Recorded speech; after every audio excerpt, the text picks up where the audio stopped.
For my analysis on forex trading strategies we share with you. In this forex analysis, we shall be looking at the Euro USD analysis, Euro USD top down analysis, Euro USD fundamental analysis, Euro USD technical analysis, Euro USD supply and demand, smart money concept analysis, and Euro USD trading strategy for the coming week and many more.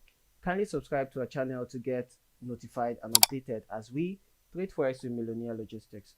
Okay, so there's the Euro USD pair, but first, guys, we've actually in our previous content said so much about the NFP report that was released and the COT report perspective from the USD. So we'll be looking at the Euro USD, the Euro, mostly the Euro fundamentals and the Euro sentimental analysis, guys. Okay, so we'll look at the news first that we'll be expecting for next week from the Euro.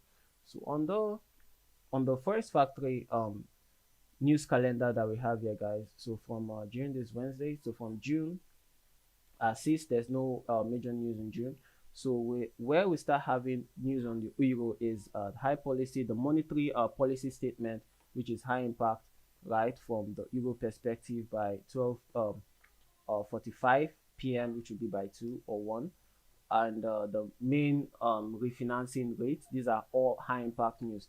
The ECB press conference, that's the European Union Central Bank, right, conference, and that majorly will actually impact the Euro USD market. However, more emphasis will actually be laid on the USD for this, that's unemployment claims, which will be coming then. And for the unemployment claims, guys, you actually want to see this value less for it to be favorable on the USD, right?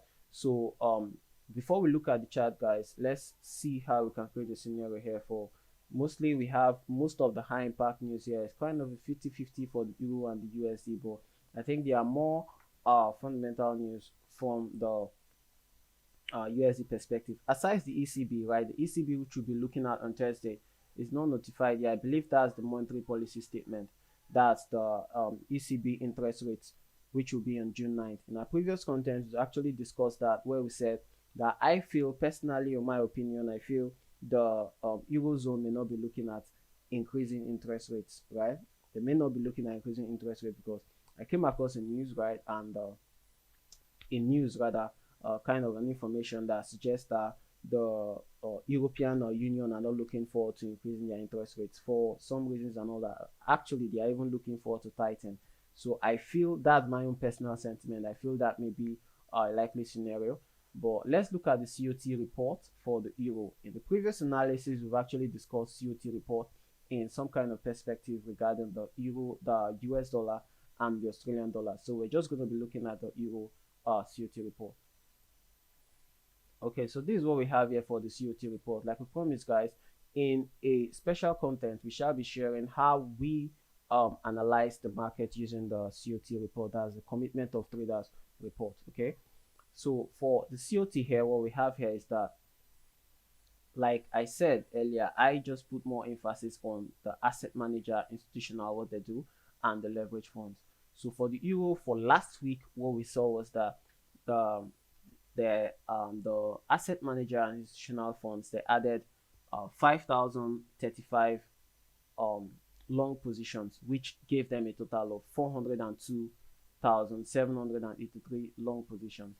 And then they also removed 7,718 short positions, right, which left them at an aggregate of 161,868 short positions.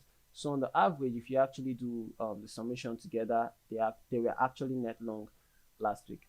Okay, and for the leverage funds actually added 1,371 long positions, while removing 7,017 short positions.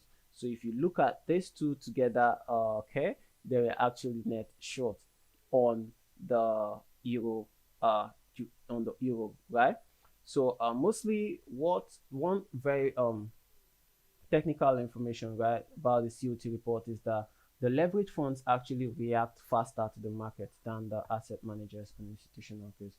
The asset managers and institutional are more long-term than the leverage funds, right?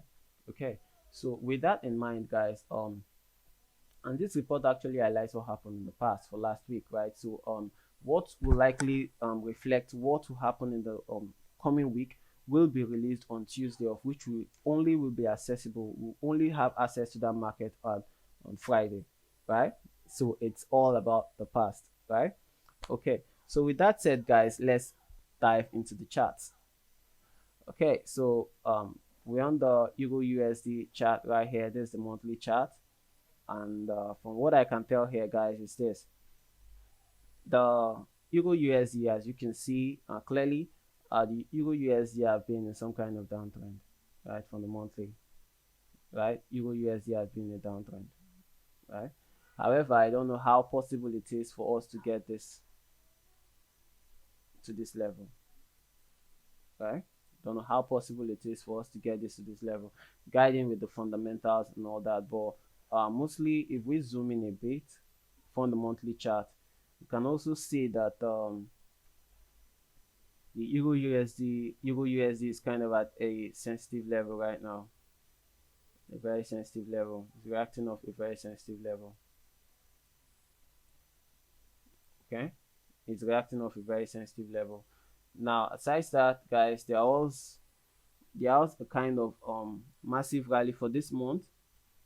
There was a massive drop in the previous month, and we see price actually trying to test after this massive rally. We see price trying to test, trying to come back here and fill, this gap, this market gap, of which we have some kind of reaction there, right?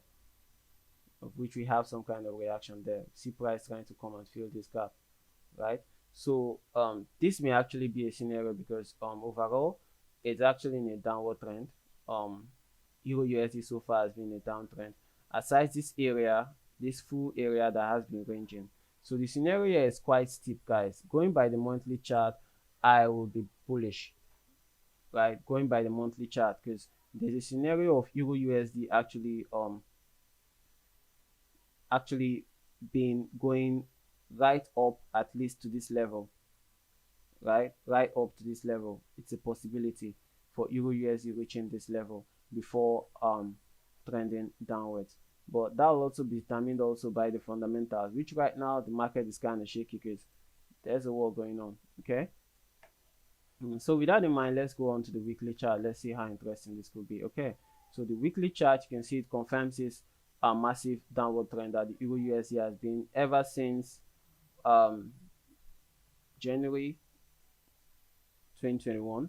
But we've actually been buying and selling, buying and selling within this, trying to catch some corrective moves and all.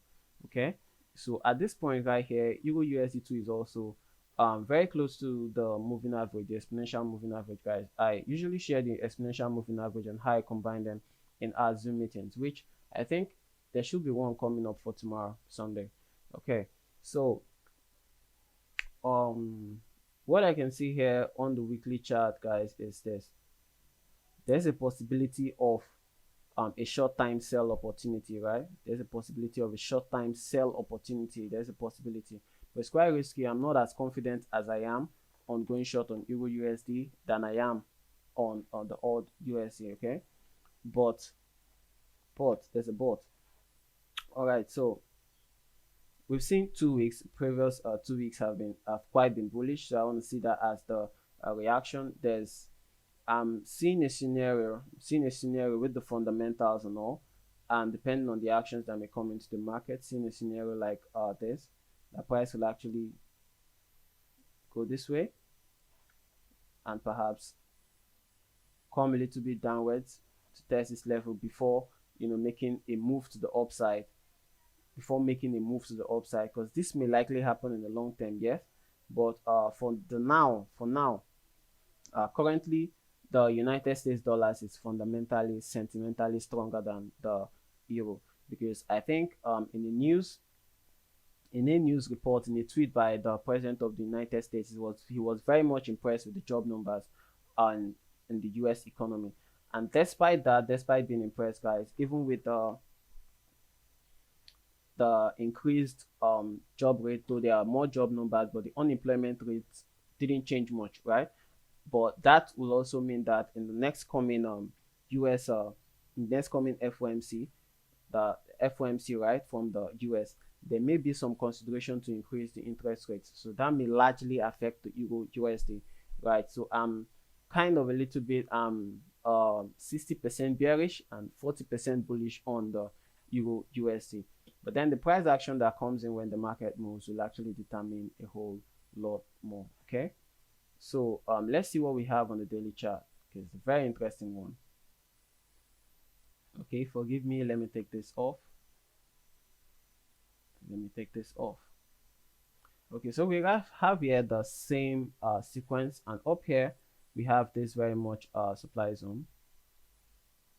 We have a supply zone here, and we also have a 4-hour supply zone where you can see price reacting just a little bit off this point, and price is actually taking this low, close below it, and then reacted upwards.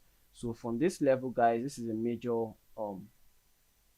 I don't know if I can add this inside, because yeah, this is a kind of zone to watch, because I think this is where the push started off, and you see this price accumulation here, and the rally to the upside.